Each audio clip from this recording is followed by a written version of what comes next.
Welcome, welcome. I need to tell you about three of the most unlucky ships in the history of the world. And I need to tell you why they ended up right here in Corpus Christi.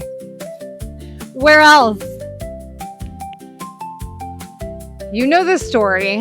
In 1492, Columbus sailed the ocean blue. Three ships, the Nina, the Pinta, and the Santa Maria. They crossed the Atlantic Ocean and they changed the entire world. And then the Santa Maria ran aground on Christmas Day and sank.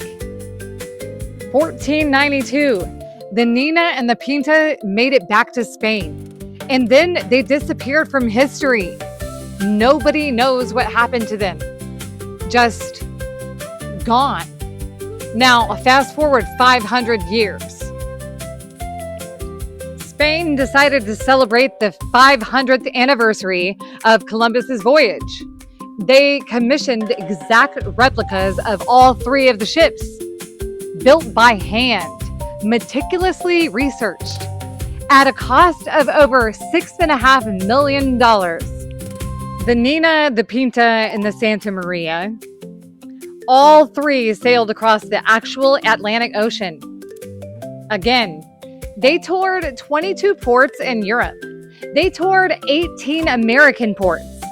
And then somebody had to decide where these ships were going to live permanently. And this is where Corpus Christi enters the chat. These ships were not originally scheduled to come to Corpus Christi, but a group of Corpus Christi citizens formed a commission specifically to convince Spain to send the ships here. And Spain had better offers, more money, bigger cities, but Corpus Christi had something else: schoolchildren. Corpus Christi schoolchildren wrote personal letters to the government of Spain, begging them to send the ships here. And Spain, they eventually said yes.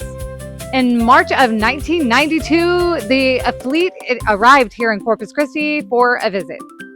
Over 106,000 people showed up in 10 days. People stood in line for more than 2 hours at a time just to get on board.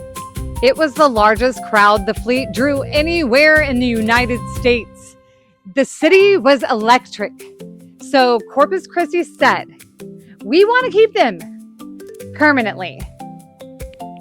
A local businessman donated $1.1 million. The schoolchildren wrote more letters.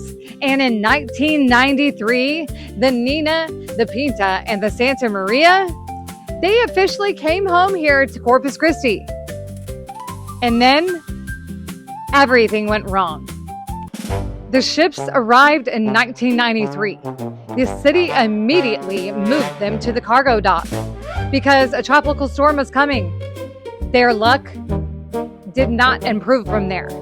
In April of 1994, an ocean barge plowed into the Pinta. The Pinta rammed the Santa Maria, and $1.5 million in damage in their first year. The city panicked. Spain threatened to repossess the ships, guys. So the city, they spent $2.9 million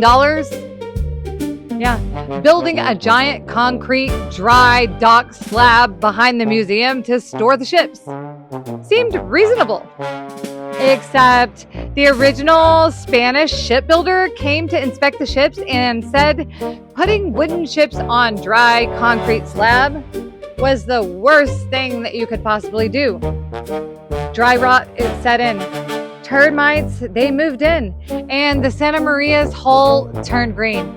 The rot became so severe that the tourists were no longer allowed to board. In 2014, the city of Corpus Christi demolished the Pinta and the Santa Maria and buried them at the city dump. $6.5 million ships built by hand in Spain that crossed the Atlantic Ocean, guys, in a dump in Corpus Christi.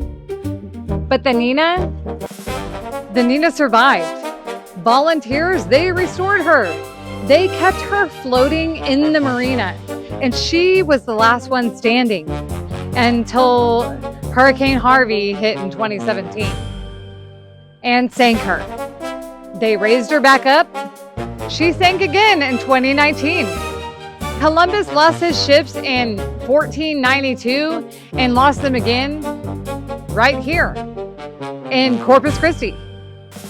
500 years later, the same result.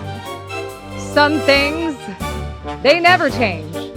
I'm Ashley with the Curveball, and I'll see you in the shadows.